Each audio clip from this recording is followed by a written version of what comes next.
India vs England first test series for India and England for the next World Test Championship cycle. இதில் பார்த்தீங்கன்னா Rohit and Virat Kohli இதுக்கப்புறம் இருக்க மாட்டாங்க, 2 பேர் ரிட்டையர் ஆகிட்டாங்க டெஸ்ட் கிரிக்கெட் அப்படின்றதுலேருந்து. அப்படிங்கும்போது யங் சுப்மன் கில்லுக்கு வந்து ஒரு கேப்டன்சி கொடுத்து நெக்ஸ்ட் இந்தியா டீமோட அவர் தான் லீட் பண்ணிட்டு போகிறாரு ஆஸ் அ டெஸ்ட் கேப்டனாக. அங்கே இந்த ஃபர்ஸ்ட் டெஸ்ட்டில் டே 1 தான் நம்ம இன்றைக்கி பார்க்க போகிறோம். இந்த டே 1ல் வந்துட்டு இந்தியா வந்துட்டு ஃபர்ஸ்ட் பேட்டிங் வந்தாங்க and Yashasvi Jaiswal and KL ராகுல் 2 பேருமே பேட்டிங் வந்தாங்க. அண்ட் கேஎல் ராகுல் ஒரு ஃபென்டாஸ்டிக் 40 அடிச்சார் அண்ட் யசஸ்வி ஜெய்ஸ்வால் அண்ட் சுப்மன் கில் வந்துட்டு 2 பேருமே ஆளுக்கு ஒரு செஞ்சுரி அடித்தாங்க. அண்ட் இதில் பார்த்தீங்கன்னா சுப்மன் கில்லுக்கு கேப்டனாக ஒரு ஃபர்ஸ்ட் செஞ்சுரி அண்ட் அவே கேம்லேயுமே அவருக்கு ஒரு ஃபர்ஸ்ட் செஞ்சுரி.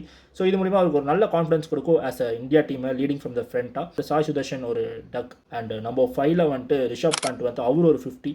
அண்ட் இங்கிலாந்து சைடில் பார்த்தீங்கன்னா ஒரு பென் ஸ்டோக்ஸ் 2 விக்கெட்ஸ் எடுத்திருக்காரு ஆஸ் அ விக்கெட் டேக்கிங் பவுலராக இருந்திருக்காரு இந்த டே 1ல். அண்ட் பைடன் காஸ் அவர் வந்துட்டு ஒரு 1 விக்கெட் அப்படி எடுத்திருக்காரு.